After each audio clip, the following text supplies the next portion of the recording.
아멘. 하나님 말씀 같이 보십시다. 마태복음 19장 말씀입니다.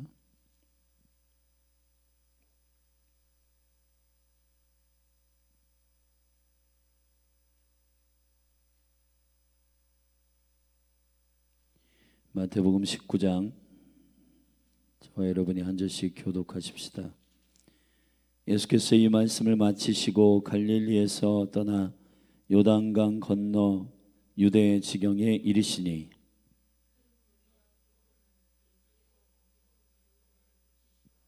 바리새인들이 예수께 나와 그를 시험하여 가로되 사람이 아무 연고를 물어나고 그 아내를 내어버리는 것이 옳으니까?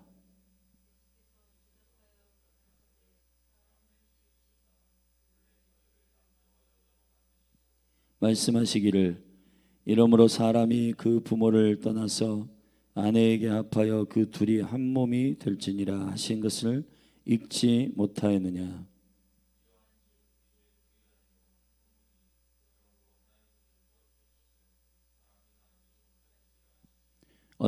여짜오되 그러하면 어찌하여 모세는 이혼 증서를 주어서 내어버리라 명하였나이까?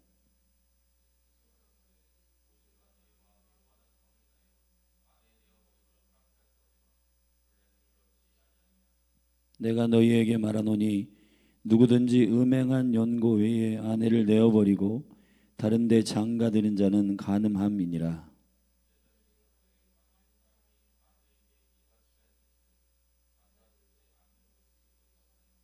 예수께서 가라사대 사람마다 이 말을 받지 못하고 오직 타고난 자라야 할지니라.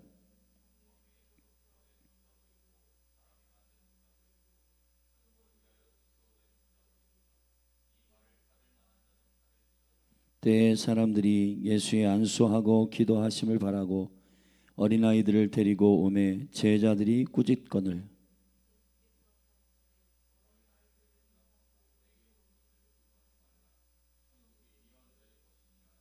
저 위에 안수하시고 거기서 떠나시니라.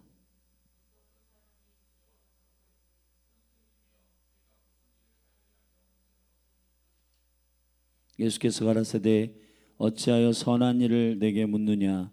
선한 이는 오직 한 분이시니라. 네가 생명에 들어가려면 계명들을 지키라.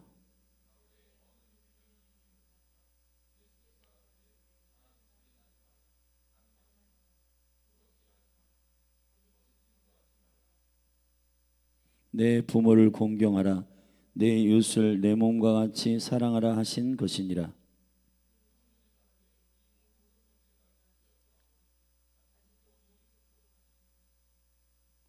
예수께서 가라사대 네가 온전하고자 할진대 가서 네 소유를 팔아 가난한 자들을 주라. 그리하면 하늘에서 보화가 네게 있으리라. 그리고 와서 나를 좇으라 하시니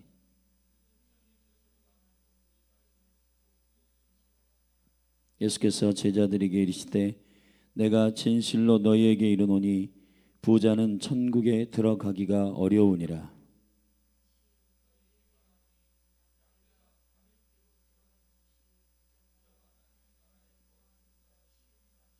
제자들이 듣고 심히 놀라 가로되 그런즉 누가 구원을 얻을 수 있으리이까?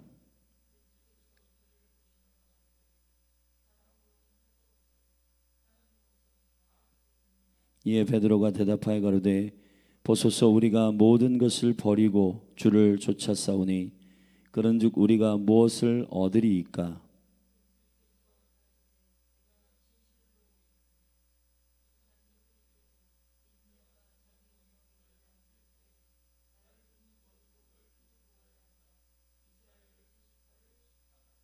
또 내 이름을 위하여 집이나 형제나 자매나 부모나 자식이나 전토를 벌인 자마다 여러 배를 받고 또 영생을 상속하리라.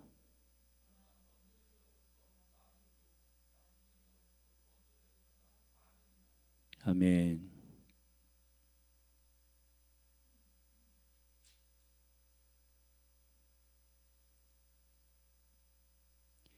마태복음의 구조는 하나님의 나라를 주님께서 설명하신 이후에 그 설명한 그 말씀이 실제 산 아래서 우리의 삶에 적용되는 하나님 나라의 능력의 실체가 나타나는 형태로 되어 있습니다.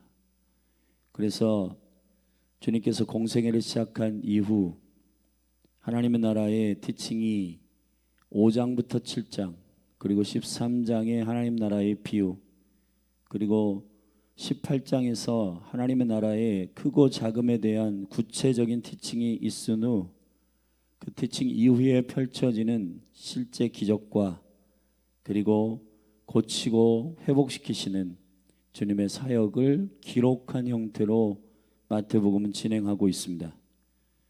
그렇기 때문에 그 가르침의 말씀이 선포된 이후 주님께서 고치시고 회복하게 하시는 하나님 나라의 사역의 원리에 따라 마태복음 18장에서 하나님의 나라가 누가 크냐에 대한 질문에 대한 대답을 주님께서 18장에 하신 하나님 나라의 세 번째 티칭 그 이후에 19장, 20장, 21장, 22장, 23장까지 주님께서 계속해서 그 일에 대한 하나님의 나라의 실제를 설명하고 있는 부분입니다.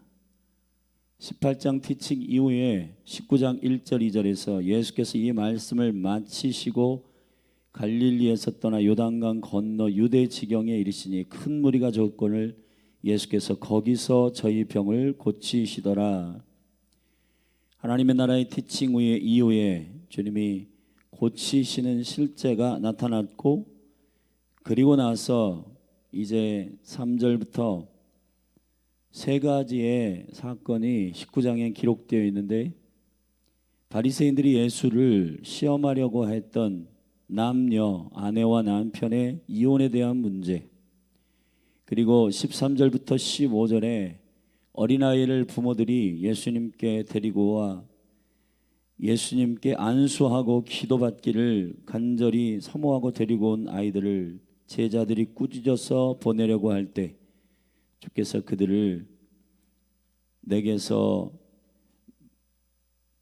내게 오는 것을 금하지 말라고 제자들을 오히려 주님께서 꾸짖고 아이들을 사랑하신 부분 그리고 16절부터 한 청년 부자가 예수님께 와서 어떻게 하여야 영생을 얻으리까라고 하는 세 번째 질문을 통한 하나님의 나라가 어떠한 자들의 것인지에 대하여 주님이 설명하시고 이 일에 덧붙여 23절부터 이 청년이 근심이 많아 떠나간 이후에 제자들이 하나님의 나라가 어떠한 나라인지 대하여 구체적으로 질문하고 알게 되는 마지막 부분이 19장의 내용입니다.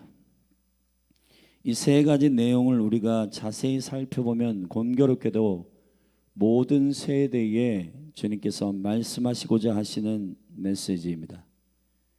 아내와 남편의 연합이라고 하는 것 그리고 어린아이가 예수님께 이 어린아이의 세대가 예수님께로 다가오는 이야기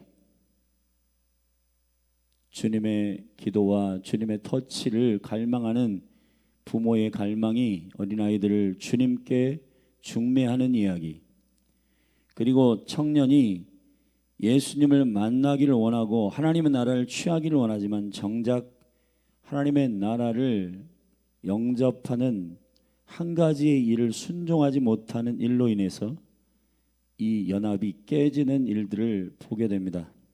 그리고 나서 최종적으로 제자들 앞에 이 청년이 포기하지 못한 이 사건을 통해서 하나님의 나라가 어떠한 나라인지를 주님 구체적으로 제자들에게 가르치십니다.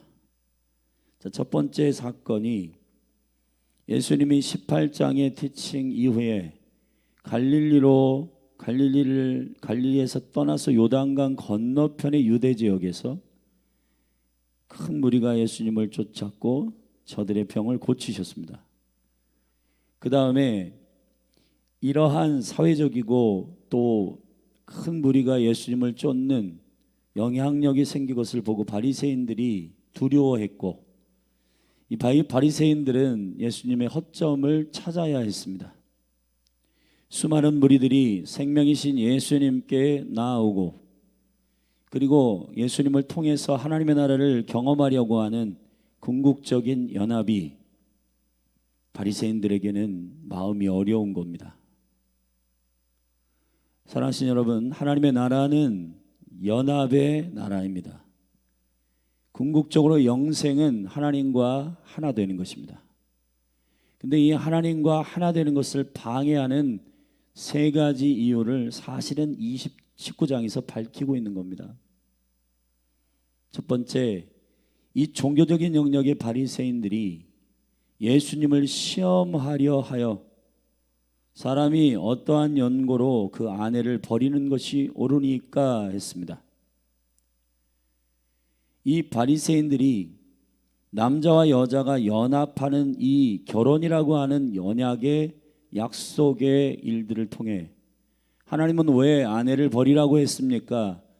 왜 모세를 통해서 이혼 증서를 주고 왜 남자와 여자가 결별하는 것을 허락했습니까?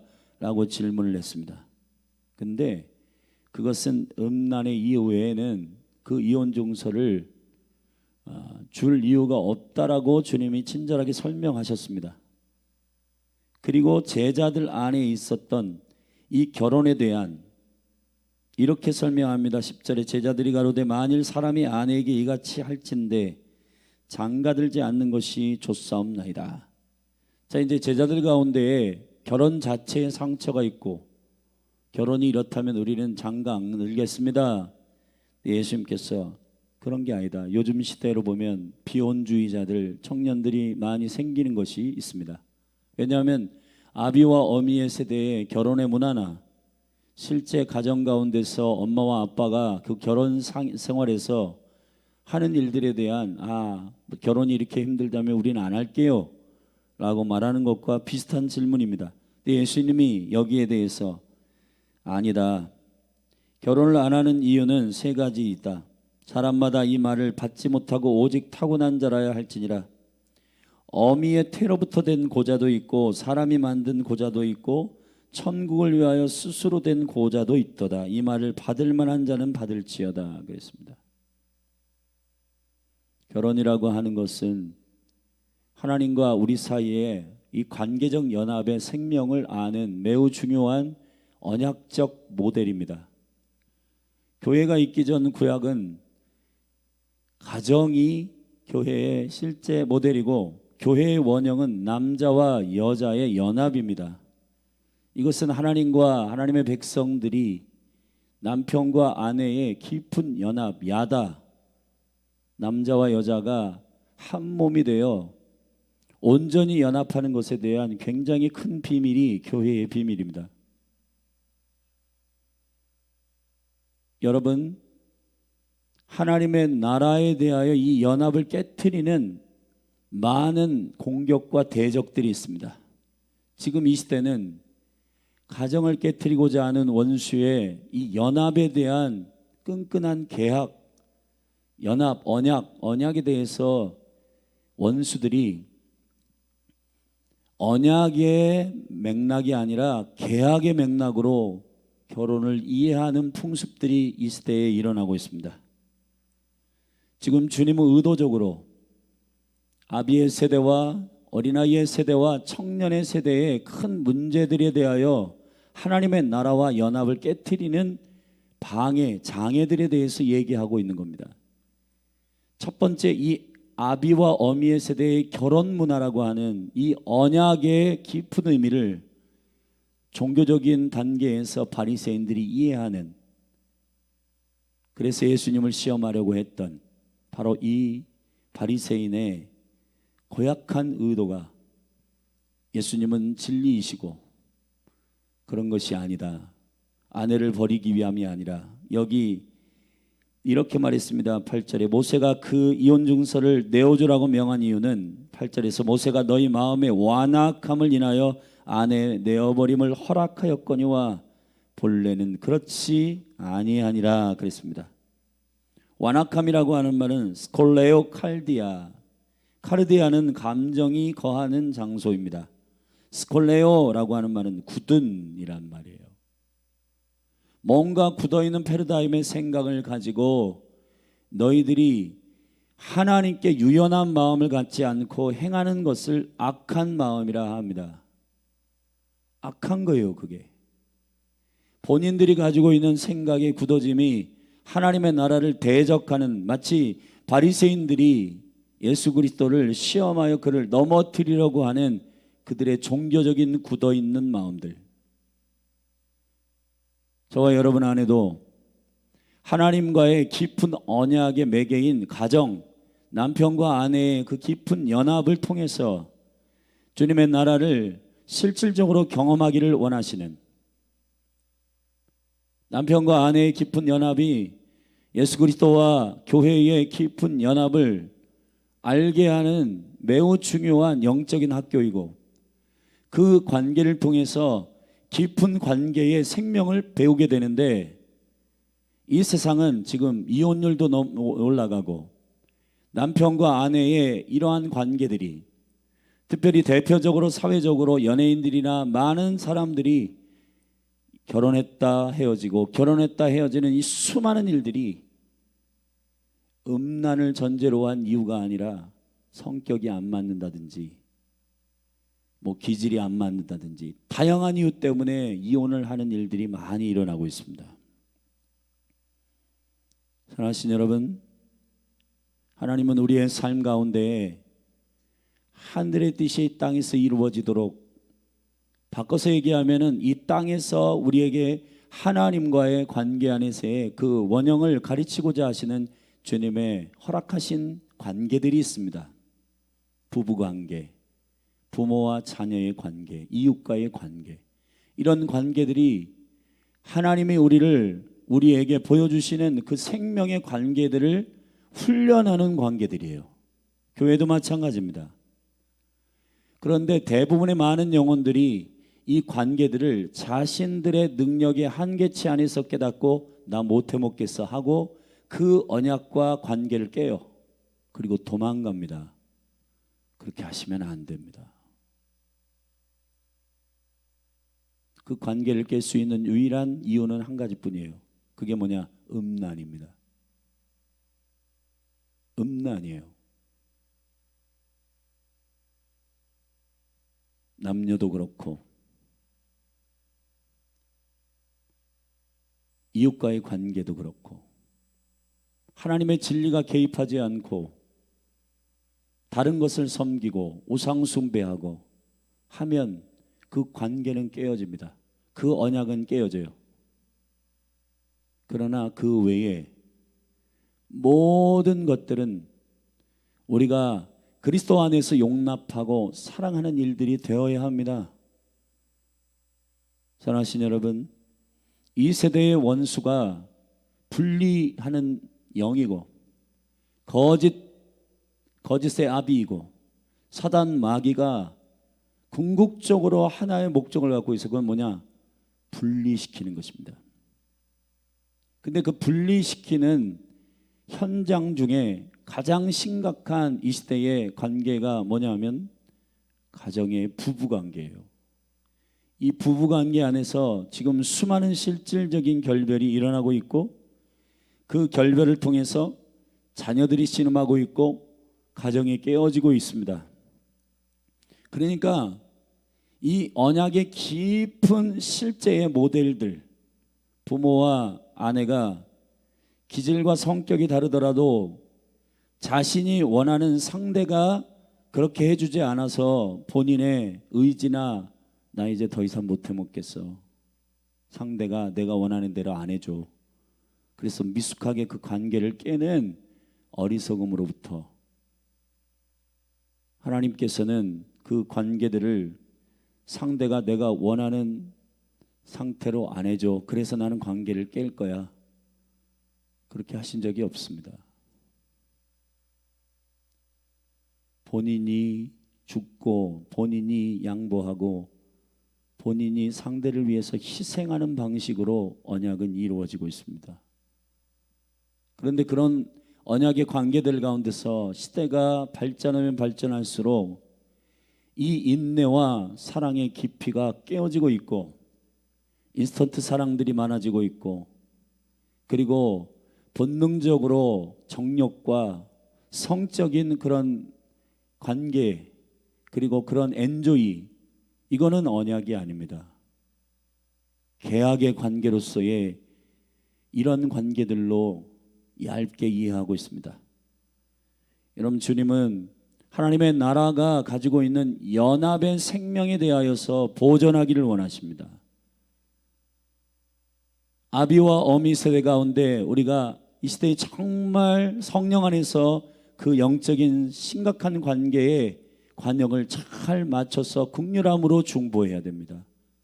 가정이 깨어지지 않도록. OECD 국가 중에 대한민국이 이혼율 1등입니다.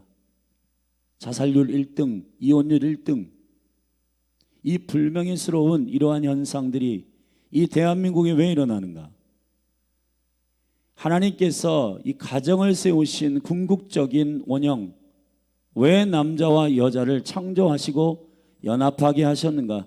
그건 하나님께서 우리를 사랑하시는 그 영광스러운 관계를 실제로 이해하도록, 그 사랑으로 이해하고 용납할 수 있도록 하시는 주님의 실제 현장이 되어야 하는데, 이 모든 결혼에 대한 원형을 하늘로부터 가져오지 않고 이 세대의 수많은 연예인들의 결혼 생활, 그리고 여기저기에서 사람들이 가르치는 지식과 그리고 그러한 철학에 의하여 결혼을 시작했다가 요즘은 계약 결혼도 많고 정력적으로 그냥 동거하다가 심지어는 살아보고 이거 괜찮겠다 하면 살겠다.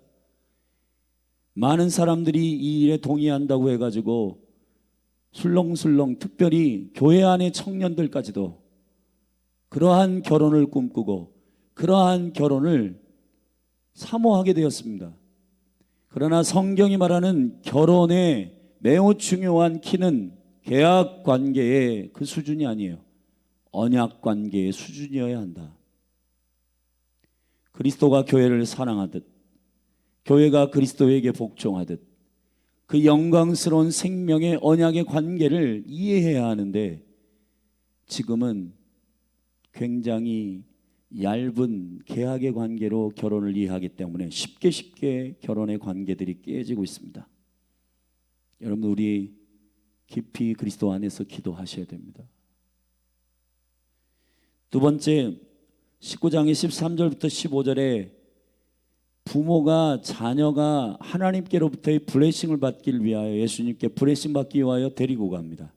그런데 여기 방해되는 제자들이 꾸짖었다 이렇게 되어 있습니다.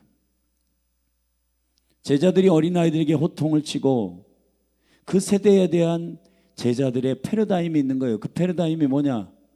애들은 시끄럽다는 거예요. 그리고 애들은 혼란스럽고 애들은 너무 정신없다는 것이에요. 그러니까 이 수많은 무리들을 자기 입장에서 통제가 안 된다는 입장에서 애들은 가라 한 거죠. 여러분, 우리가 사역을 하거나 섬기거나 할 때 내가 섬길 수 있는 환경이 돼 있는가? 그게 아니라 섬긴다라고 하는 것은 그 영혼들의 갈망과 사모함을 고려해야 하잖아요. 결혼의 관계도 나의 위주로 상대방이 준비가 안 됐어라고 하는 것 때문에 이 시대의 결혼이 깨어지고 있습니다. 결국은 하나님의 나라에서 우리에게 요청하는 것은 상대가 바뀌길 원하는 게 아니라 내가 바뀌어야 한다라고 하는 본질적인 하나님의 나라가 부재하고 있는 겁니다. 여기 제자들도 똑같아요. 지금 훈련받고 있지만 이 제자들이, 무리가 수많은 무리들이 쫓아다니는데 거기에 어린아이들이 많았겠죠. 어린아이들은 에너지가 많아가지고, 우리도 우리 교회의 어린아이들 보면 한시도 가만히 앉아 있지 않습니다. 그러니까 뭔가 예수님께서 이 수업을 진행하고 티칭하고 그리고 치유하고 그 무리들을 치유하고 회복시키는 일에 방해가 됐겠죠. 그런데 사실은 이 아이들을 예수님께 만져주시기를 원하고 이 아이들이 정말 주님 앞에서 변화되기를 원하는 마음을 가지고 아이들을 주님께로 연합시키기 위하여 데리고 온 부모들의 갈망을 잊지 못합니다. 제자들이 애들을 꾸짖고 그들을 쫓아내려 했습니다. 여러분, 우리가 조심해야 됩니다. 아이들을 예의를 가르치고 태도를 가르쳐야 하지만, 그러나 그 아이들이 성전에서 또 주님의 예배의 그 자리에서 그들이 에너지가 넘치는 행동들, 또 그런 행동들을 잘 가르치고 스스로 그거를 절제할 수 있도록 티칭하는 건 우리의 책임이지만은, 그러나 조심해야 할 것은 그 어린아이의 세대가 예수님과의 생명의 말씀을 오히려 우리가 태도와 예의를 가르친다라고 하는 입장에서 아이들을 그 생명의 관계에서 떠나게 하는 일이 없도록 하셔야 되는 거예요. 여러분, 교육적인 어떤 실험을 제가 본 적이 있는데, 아이들이 줄넘기도 하고 뭐 이렇게 왁자각절 막 이렇게 혼란스러운데 부모가 하는 이야기 다 듣고 있더라고요. 아이들이 교회 가운데서 뛰어놀고 이 성전 안에서 함께 그 아이들이 거하는 것은 참 좋은 일입니다. 교회 안에서 놀고 교회 안에서 뛰어놀고 교회 안에서 그렇게 하는 것이 그들에게 정서가 되고 그들의 문화가 되고, 예배하고 또 하나님의 말씀을 그들이 듣지 않는 것 같지만은 다 알아들어요.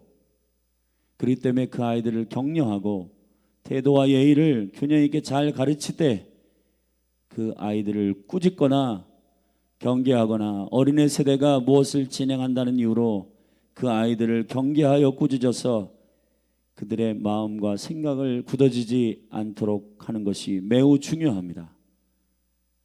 예수님께서 제자들을 오히려 꾸짖으며 어린아이들을 용납하고 내게 오는 것을 금하지 말라. 천국이 이런 자의 것이니라. 할렐루야. 저 위에 주님께서 일일이 안수하시고 거기서 떠나셨습니다. 여러분이 어린아이 세대는 에너지가 넘치고 주님께 축복을 받아야 영이 회복되고 그들 안에 있는 하나님의 데스티니들이 깨어 일어나고 그들의 비전과 그들을 향한 하나님의 비전들이 영 안에서 깨어 일어나서 그들이 그런 인생을 살 수 있도록 되는 것입니다. 교회 가운데 이런 어린아이들이 예배에 나오고 또 주님을 마음껏 예배할 수 있도록 우리 사랑하는 성도님들 용납하고 그들을 축복하는 마음들이 더 넓어지고 깊어지기를 주의 이름으로 축원합니다.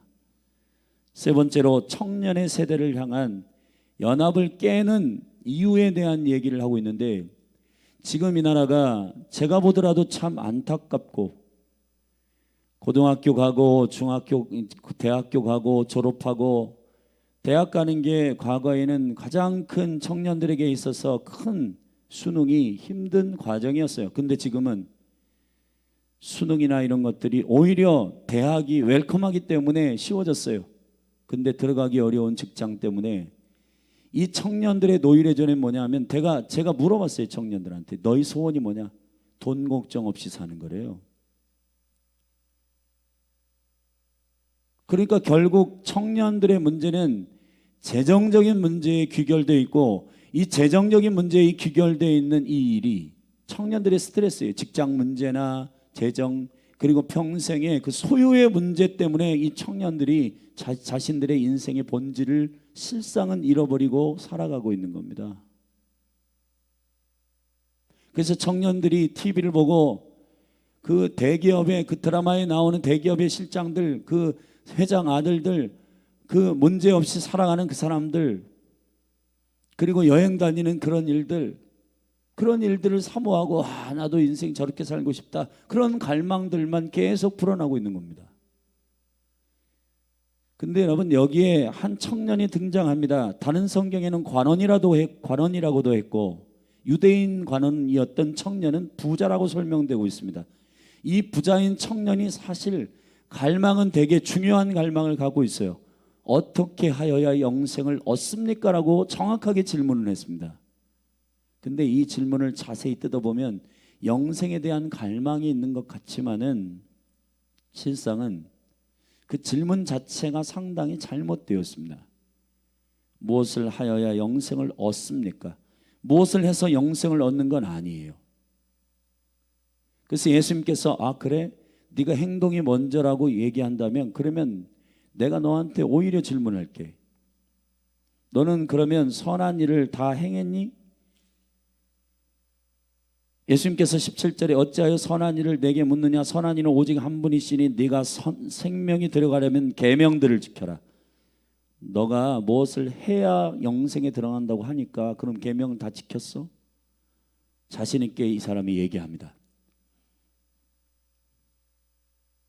어느 계명입니까? 예수님께서 살인하지 말라, 간음하지 말라, 도둑질하지 말라, 거짓 증거하지 말라, 내 부모를 공경하라, 내 이웃을 내 몸과 같이 사랑하라 하신 이것이니라. 십계명의 후반에 사람을 향한 이 계명을 예수님께서 말씀하셨어요. 그랬더니 청년이 모든 것 다 지켰습니다. 근데 예수님께서 그래?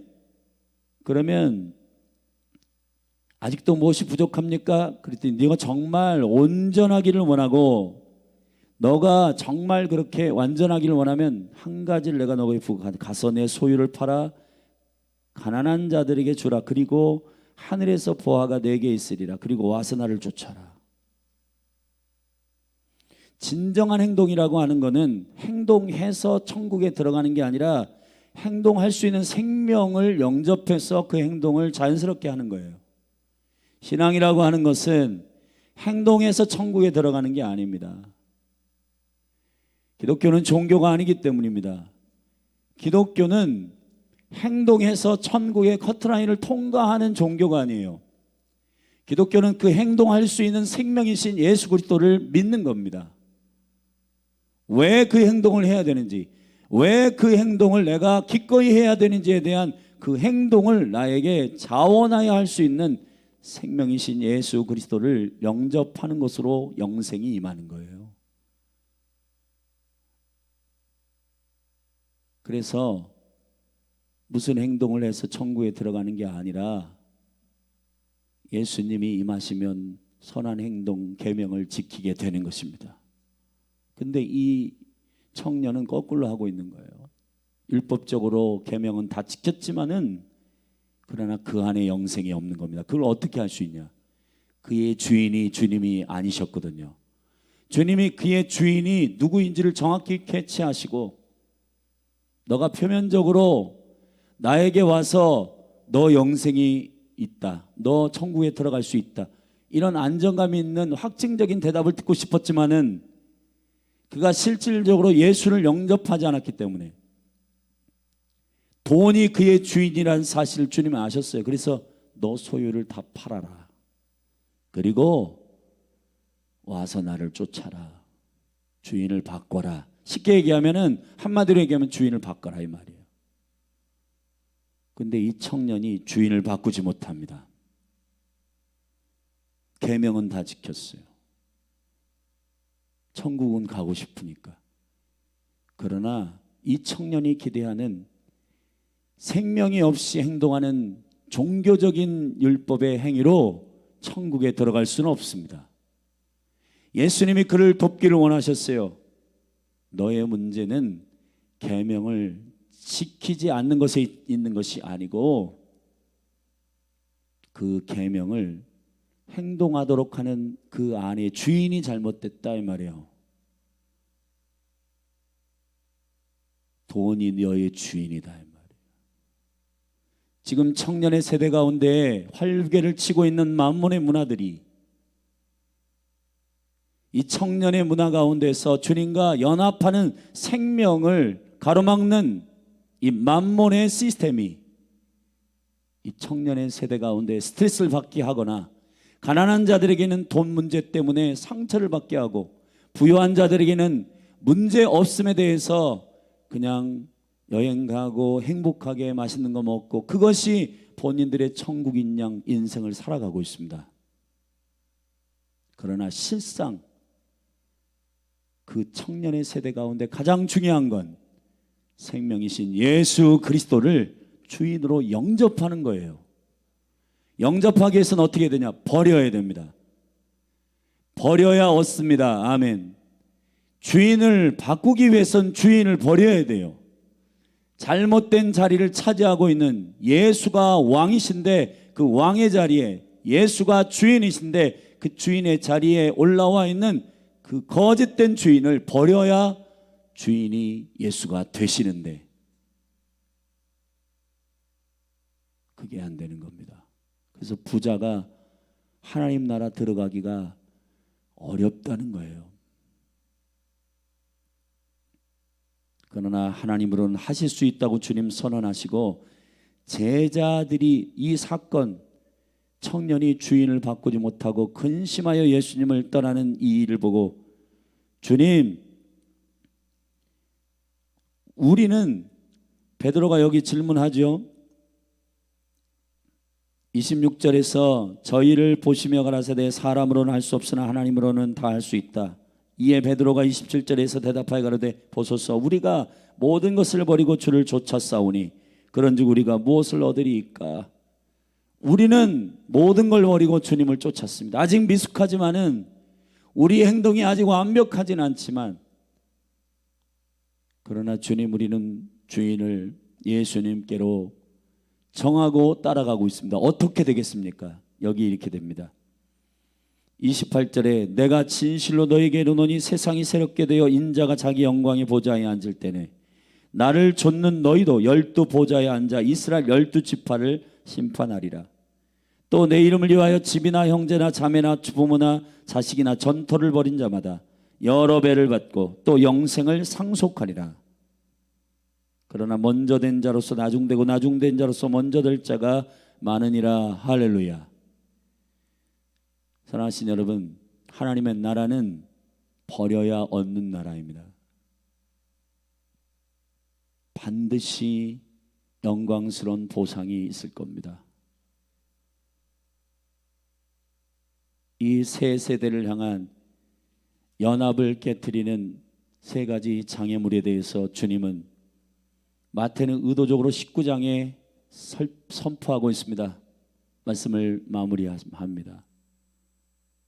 부부와의 관계를 통해 하나님의 사랑을 배우는 그 일들을 선하신 여러분 포기하지 마십시오. 아비와 어미의 세대에 가정을 지키고 가정의 깊은 언약의 의미들을 하나님과 백성들의 관계로 이해하는 그 깊은 계시적인 언약의 은총들을 아비와 어미의 세대 가운데 자녀들에게 그 결혼 생활을 통해서 알려주십시오. 계약의 관계의 수준으로 살지 마십시오. 사랑하는 마음을 가지고 남편은 아내를, 아내는 남편을, 상대를 이해하는 은총으로 살아가십시오. 그래서 청년들이 결혼의 배우자에 대해서 이런 사람, 이런 사람, 이런 사람이 나의 배우자였으면 좋겠습니다. 그러기 전에 당신이 그 상대의 배우자가 되기 위해서 준비하고 하나님 앞에 세워지는 은혜가 있기를 예수님의 이름으로 축복합니다. 어린아이들의 세대 가운데 가장 큰 장애는 패러다임을 가지고 있는 어른들입니다. 이 꼰대의 문화, 심각하게 영적으로 패러다임을 가지고 다음 세대들을 규정하려고 하는 이 꼰대 문화들이 그리스도 안에서 회복되기를 바랍니다. 진리를 사수하는 거룩한 꼰대는 괜찮아요. 그러나 자신들이 불편하다고 아이들에게 호통치고 꾸짖고 바꾸라고 조종하는 일은 다음 세대를 자유케 하는 일에서 멀어지게 합니다. 그리스도와 연합할 수 있도록 그들을 그리스도에게 중매하고 주님께로 인도하는 저와 여러분이 되기를 바랍니다. 교회의 다음 세대들이 떠나가고 있습니다. 왜 그러냐? 그 다음 세대들의 주님을 만나고자 하는 그 열망과 그 마음들을 꺾고 있기 때문이 아닙니까? 우리 깊이 그리스도 안에서 기도하며 중보하며 다음 세대가 다시 돌아오도록 사랑으로 기도하십시다. 청년들의 세대 가운데에 소유의 잘못된 패러다임이, 가치들이, 그리고 하나님의 나라에 대한 갈망이 사라지는 이 이유 때문에 청년들이 무너지고 있습니다. 돈을 이슈화시키고 그것을 하나님처럼 섬기게 하는 이 만몬의 더러운 영이 청년의 세대 가운데 주인이 되지 못하도록 기도하십시다. 예수 그리스도, 그분이 나의 왕이십니다. 그걸 위해 어떤 것이든 능히 버릴 수 있는 강력한 하늘의 가치가 청년들에게 임하도록 성령이 너에게 임하시면 청년의 세대 가운데 마지막 때에 예언하고 자녀들은 예언할 것이요 청년들은 환상을 볼 것이다. 사랑하신 여러분, 돈의 가치에 의해서 천국을 사모하는 청년의 세대가 아니라 하나님의 나라의 비전과 환상을 보며 주의 나라를 꿈꾸는 예수가 주인된 주의 군대로 일어나는 청년들을 보고 싶습니다. 자신의 것을 헌신하지 못해 주님 앞에 가까이 와 있는데 근심하며 돌아가는 이 청년처럼 되지 않기를 기도하고 또 중보하십시다. 우리 함께 기도하십시다. 거룩하신 아버지 하나님, 아비와 어미의 세대를 향한 연합을 깨는 이야기, 어린아이들이 예수님께 불의심 받지 못하도록 제자들의 꼰대기질, 그리고 주인은 이미 결정되어 있고 종교적으로 율법과 계명을 지키는 가짜 신앙인 청년 심령 속에 있었던 진짜 주인은 돈이었습니다. 주여, 이 청년의 세대에 예수가 왕이심을 선포하고 예언과 환상이 성령을 통해서 풀어지도록 인도하여 주옵소서. 주여, 모든 세대를 살려 주옵소서. 아비와 어린아이와 청년의 세대를 깨워 주옵소서. 하나님의 나라가 임하게 하옵소서. 예수님의 이름으로 기도했습니다. 자리에서 일어나서 기도하십시다.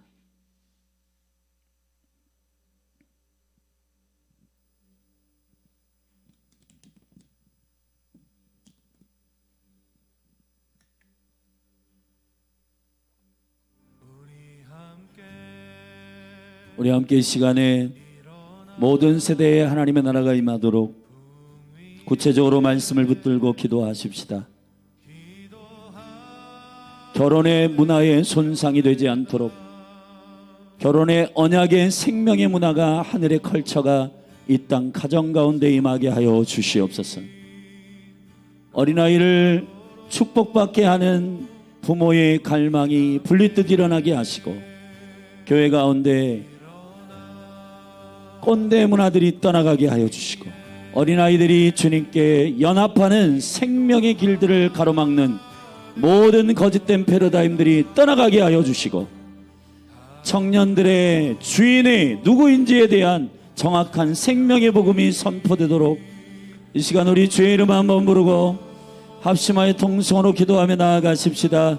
기도하겠습니다. 주여, 하나님 아버지, 이 시간 믿음으로 선포하며 기도합니다.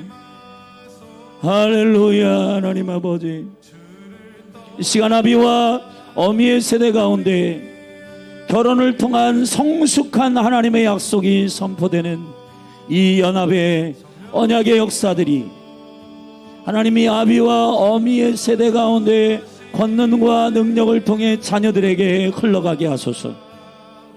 주님, 음란의 문제 외에 가정이 깨어지면 안 되는데 하나님 아버지, 다른 남편을, 다른 아내를, 하나님 아버지, 성적으로 타락한 이 일 외에 이혼 증서를 던지는 일이 없어야 하는데 이 세대의 수많은 영혼들이 결혼을 언약의 수준이 아니라 존귀한 하나님의 마음이 아니라 계약의 수준으로 이해하고 그리스도와 교회가 연합하는 하나님의 남편이시요 주의 백성들이 아내인 이 영광스러운 생명의 관계 안에서의 은총으로 이해하지 아니하고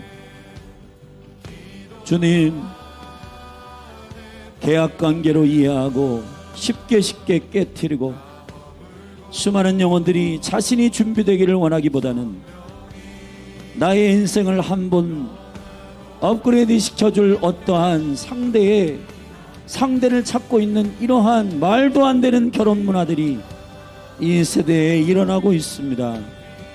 하나님 아버지, 이 시간 이 아비와 어미의 세대 가운데 가정에 세워진 이 언약의 결혼의 문화가 바로잡히게 하소서. 진리의 생명의 기준 안에 서게 하소서. 이 가정 가운데 이 남편과 아내의 용납과 사랑 안에서의 인내와 상대가 나를 성공시켜줄 대상이 아니라 내가 상대를 섬기고 희생하는 언약 가운데서의 결혼이 세워지게 하소서. 어린아이들이 다음 세대들이 교회에서 떠나고 있습니다. 주님, 이것을 이구동성으로 안타까워하지만 깊은 본질을 터치하지 못하고 있는 이때에 주님, 예수님의 터치를 다음 세대가 받기를 원합니다. 교회 가운데 아이들을 자유케 하게 하소서.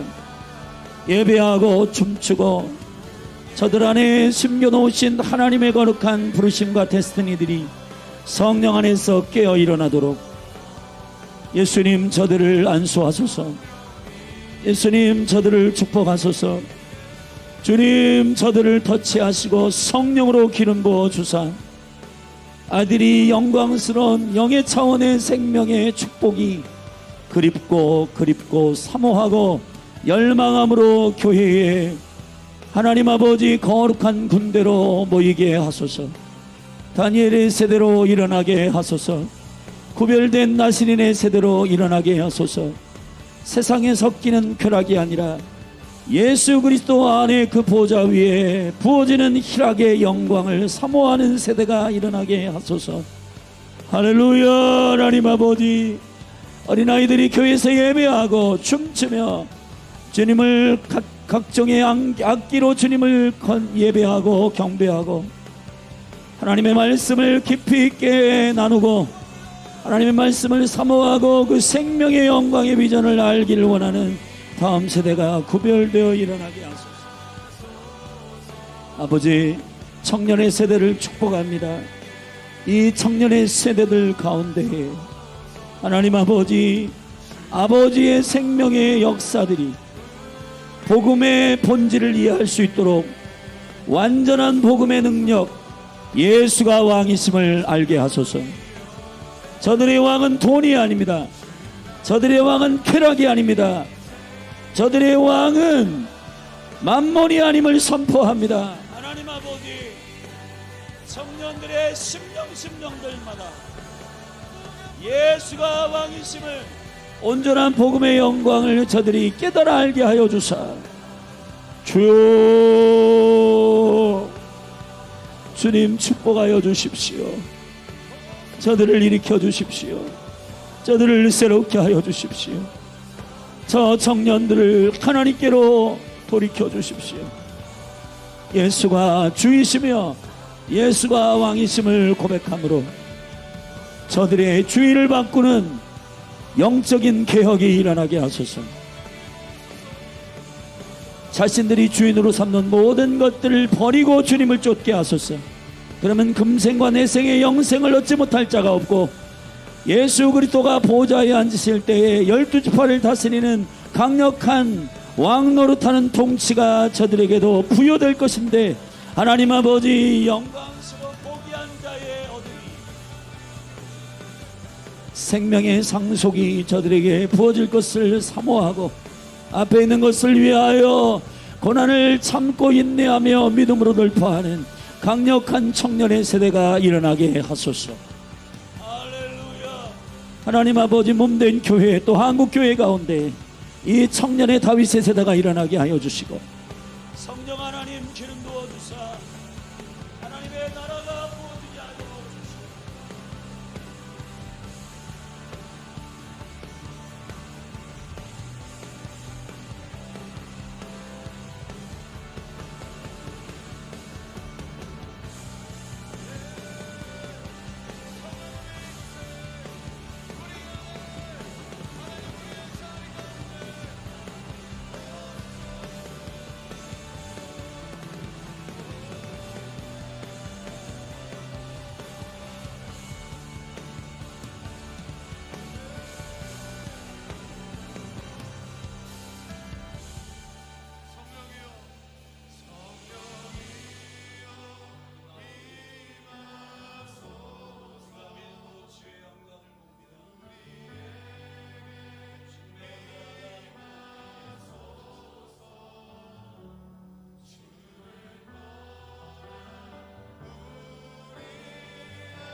다시 세운 나라,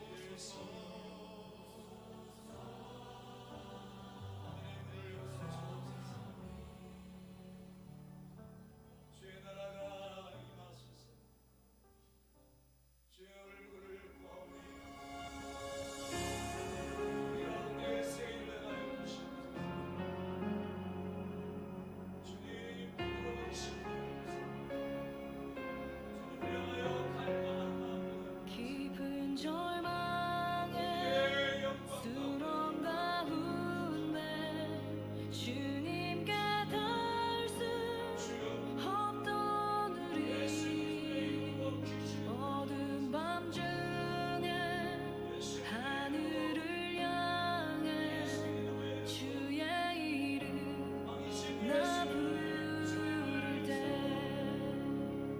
어둠을 뚫고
우리 주 하나님 큰 영광과 존귀를 받기에 합당하신 지금 여기 계신 하나님 온 천지 만물을 지으시고 다스리는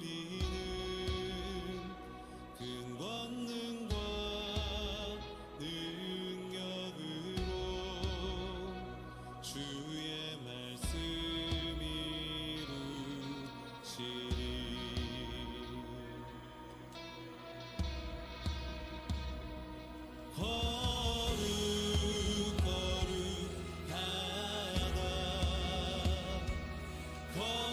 거룩하다 주 하나님 곧 전능하신 이여 하나님 나라의 하네